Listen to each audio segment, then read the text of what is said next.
May 4, 1945. American tanks were nearing Prague. Sherman tanks from General George Patton's Third Army were advancing. They fought across France, breached the Rhine, and smashed through Bavaria. Now they were a juggernaut of steel, with one prize within reach.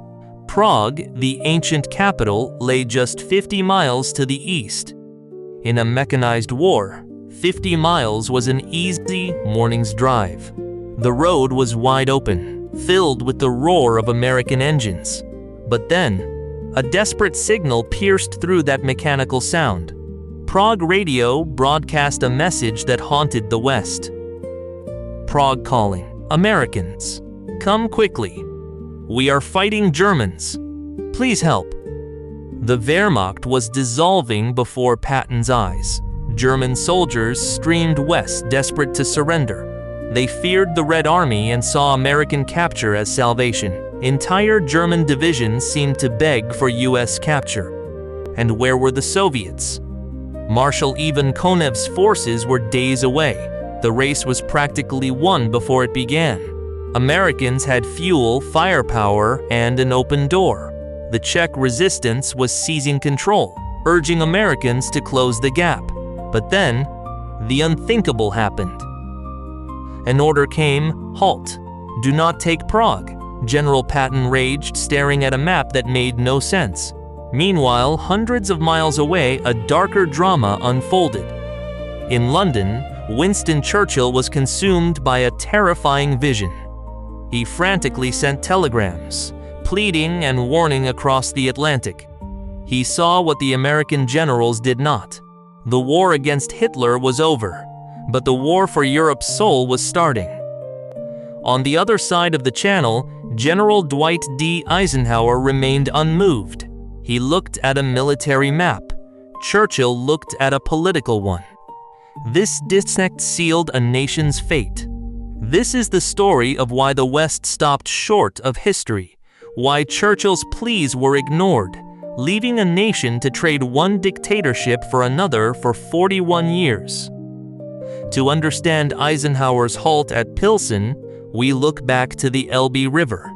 The decision to halt before Prague wasn't isolated. It repeated a pattern Eisenhower used for Berlin. In April, American forces could have taken the German capital. But Eisenhower deliberately stopped them, letting the Red Army take the city. To Eisenhower, Berlin was a prestige objective. Occupation zones were already drawn. Why lose an American soldier for it? He saw war as a military accountant: maximize destruction, minimize casualties. Racing for a capital was vanity, not strategy. Eisenhower followed a rigid military blueprint. He missed that Stalin had already abandoned the old rules. For Ike, Prague was a repetition of the Berlin precedent. A trophy not worth a life, as diplomats had traded the ground at Yalta. When Prague became an opportunity, the ghost of Berlin still haunted command rooms. Eisenhower applied the exact same logic. If Czechoslovakia was for the Soviet sphere, spending American blood was wasteful. He fought with logistics and casualty counts.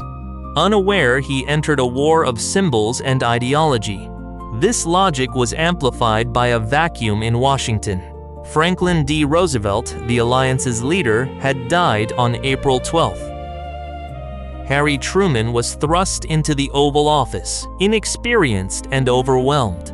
Truman deferred to the experts, handing foreign policy to his generals. The diplomat's voice was silenced by the soldier's command. But a profound force tied Eisenhower's hands: democracy's weakness. The American public was exhausted by years of war. The pressure from home was singular. Bring the boys home. Voters didn't care about Prague's alignment. They wanted the dying to stop.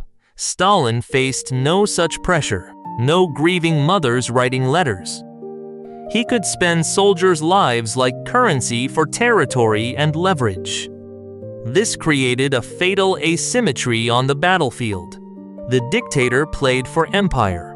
Democracy played for survival. Eisenhower was commanded by the collective exhaustion of the American people. That exhaustion dictated no GI should die for a city that wasn't ours. While others were drunk on victory, Churchill sobered to a terrifying reality. The British Prime Minister was an isolated junior member of the coalition. To understand Churchill's haunting by Prague, look to the scar left by 1938. For him, Czechoslovakia was a symbol of the West's moral failure. 7 years earlier, Britain and France bartered Czech sovereignty to Hitler. Churchill had called it a total and unmitigated defeat. Now, in 1945, he sought atonement.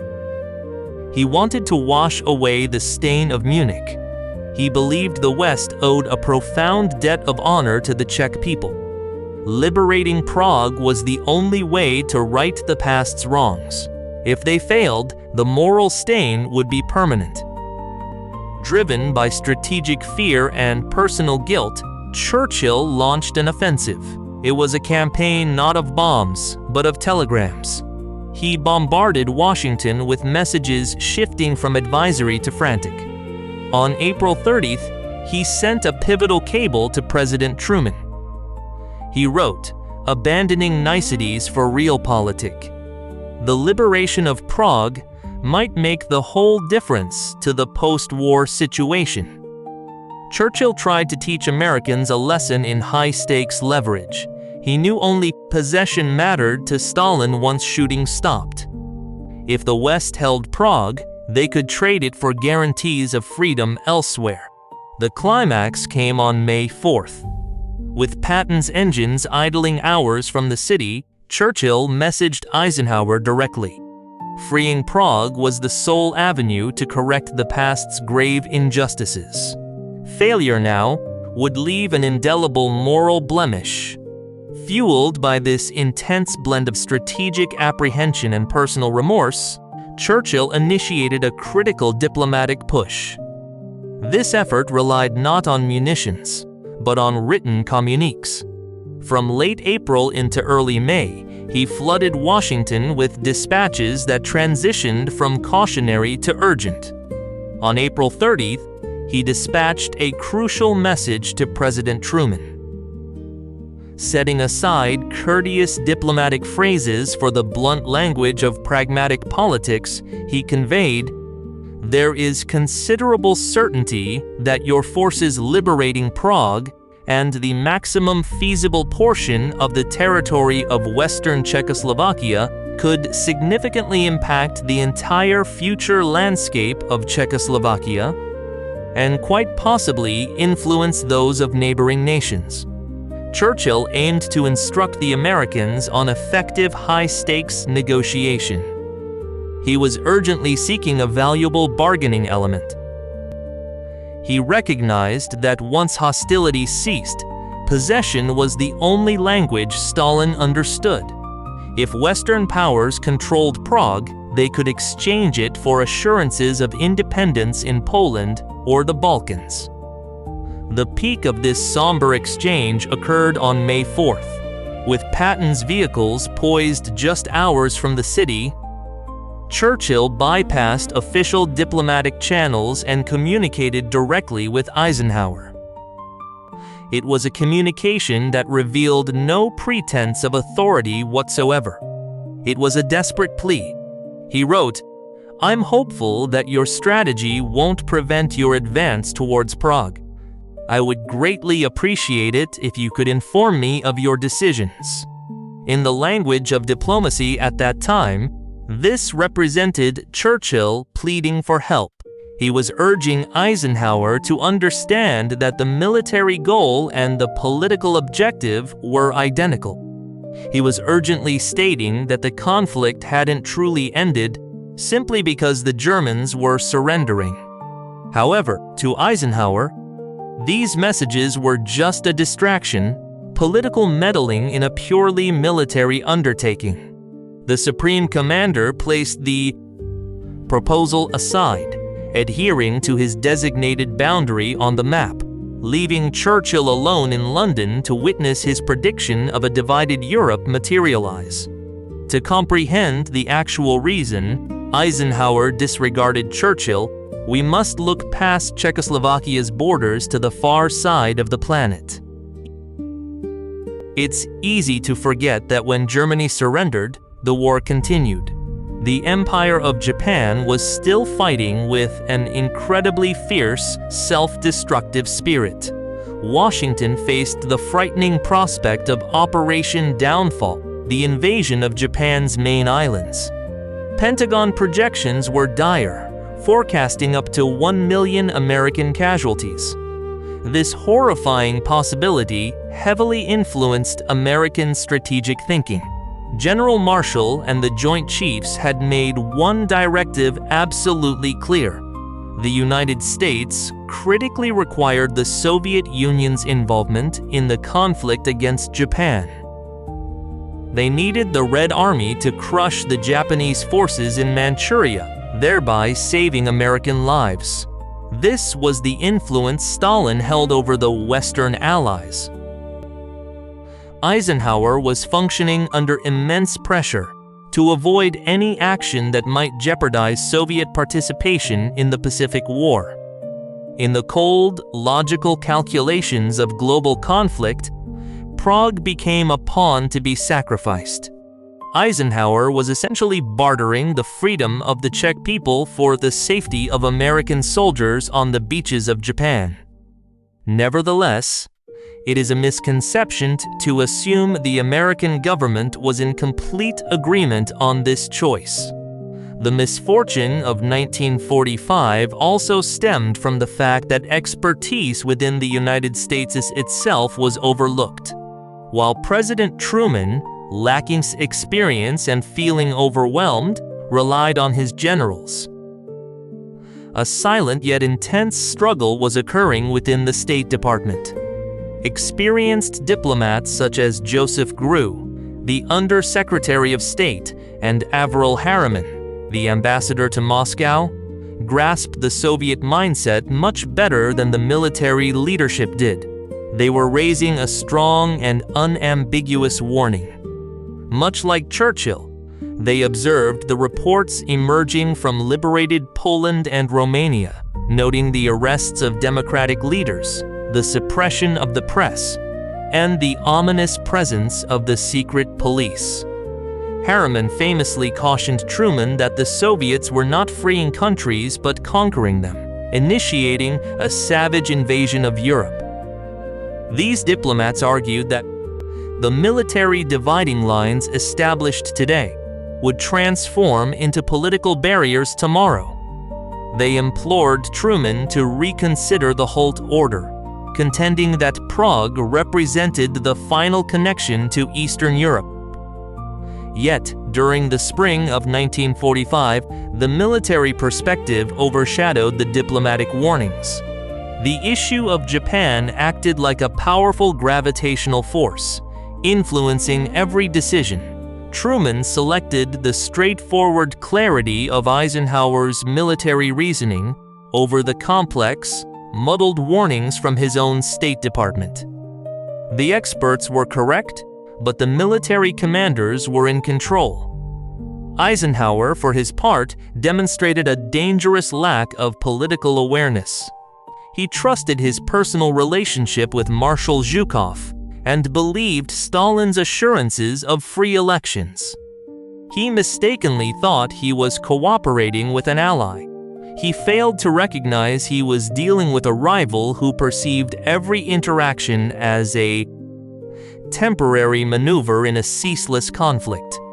By the time the Americans understood that the spheres of influence were not transient zones but permanent barriers, it would be too late.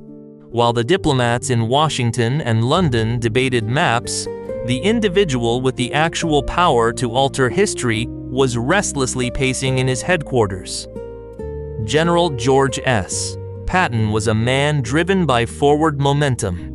His troops had just accomplished an astonishing 600-mile rapid advance across Europe, and by early May, the German opposition they faced was not merely weakening, it was disappearing.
They heard the static, the sounds of gunfire, and the desperate voices of civilians pleading for the tanks that would never arrive.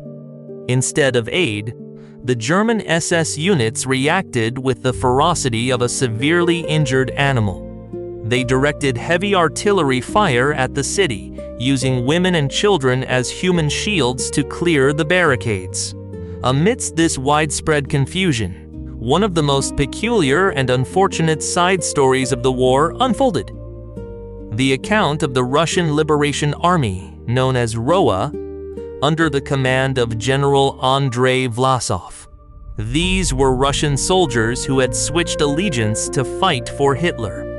Now, caught between the collapsing Reich and Stalin's retribution, they undertook a final desperate measure, Vlasov's.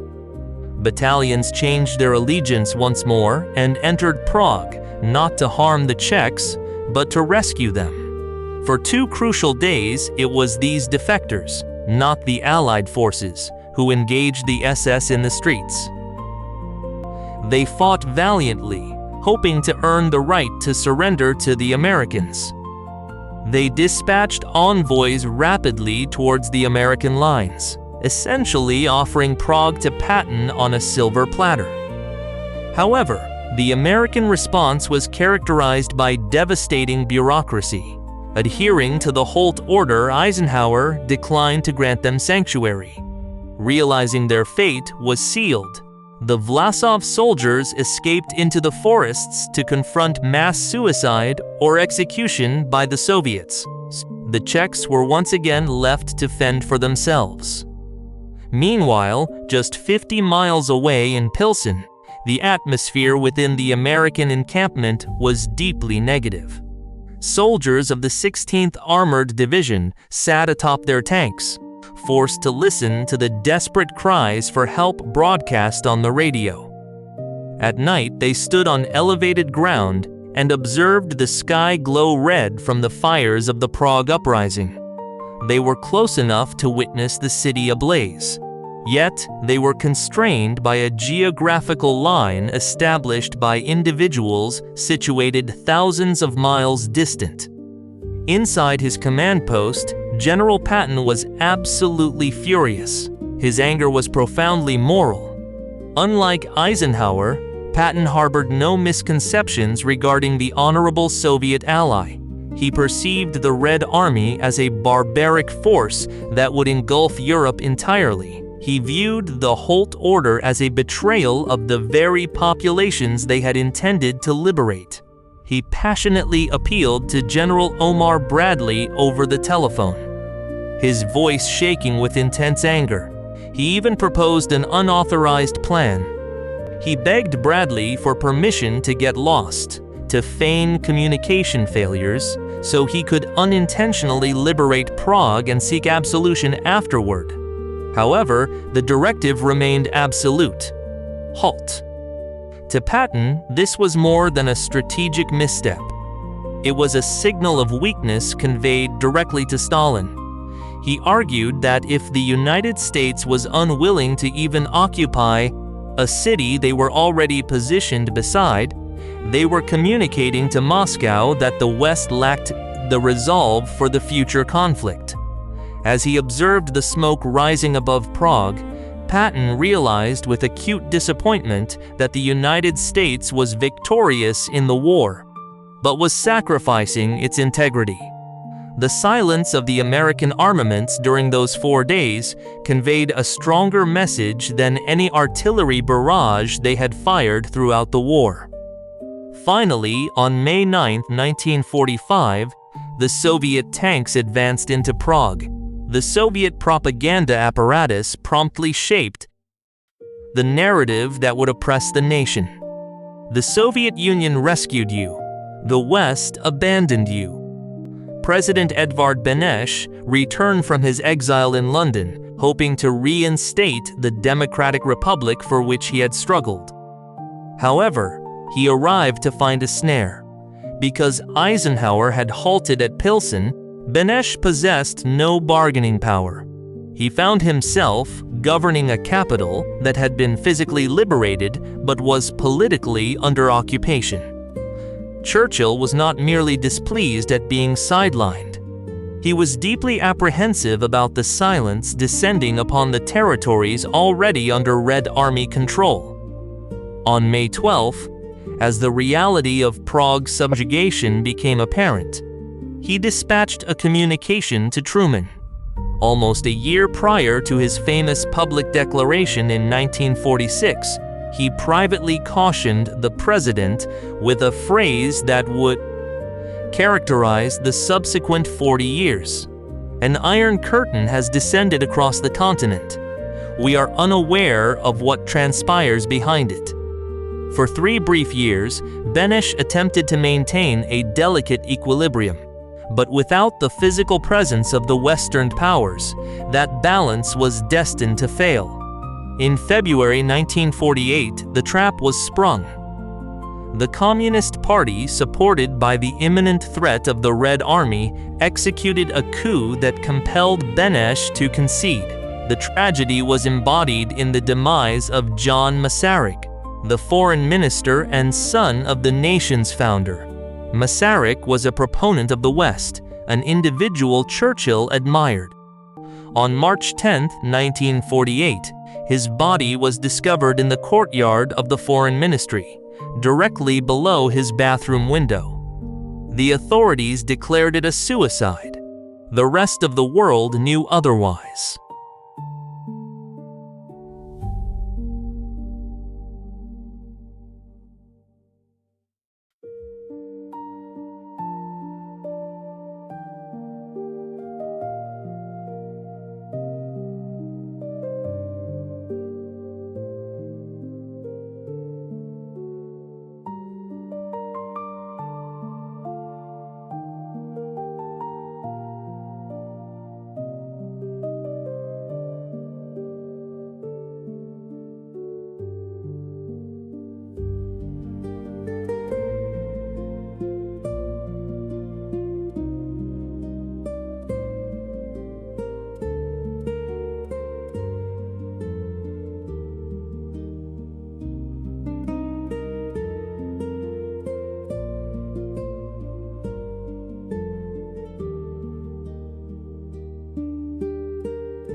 Toward the west was blocked and sealed from within.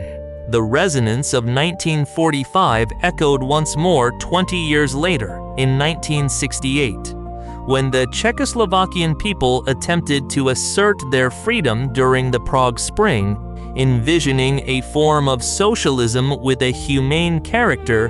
The response was severe.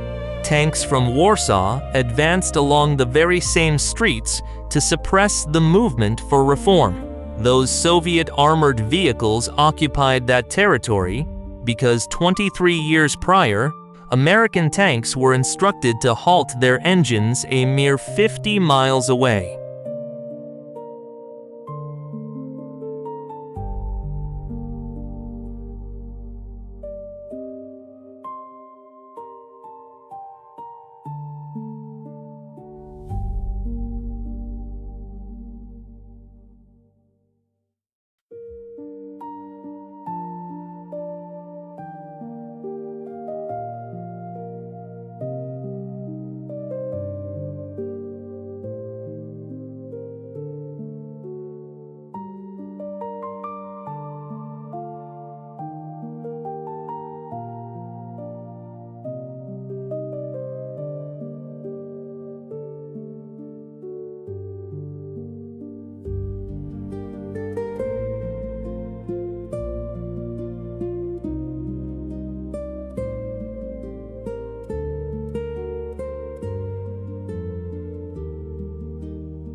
single city.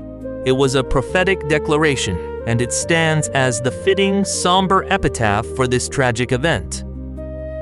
Czechoslovakia represented the most democratic, the most prosperous, and the best structured of the newly formed nations within Central Europe. Should we permit it to be absorbed by a new form of oppression, our triumph will be incomplete, and our honor will be tarnished for the second time within a single decade.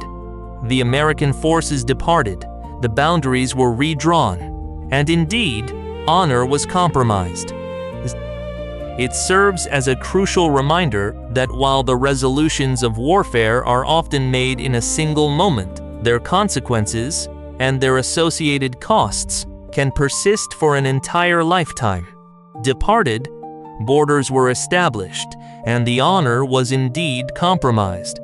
This serves as a reminder that while war's judgments are made instantaneously, their repercussions and their expenses can persist throughout one's life.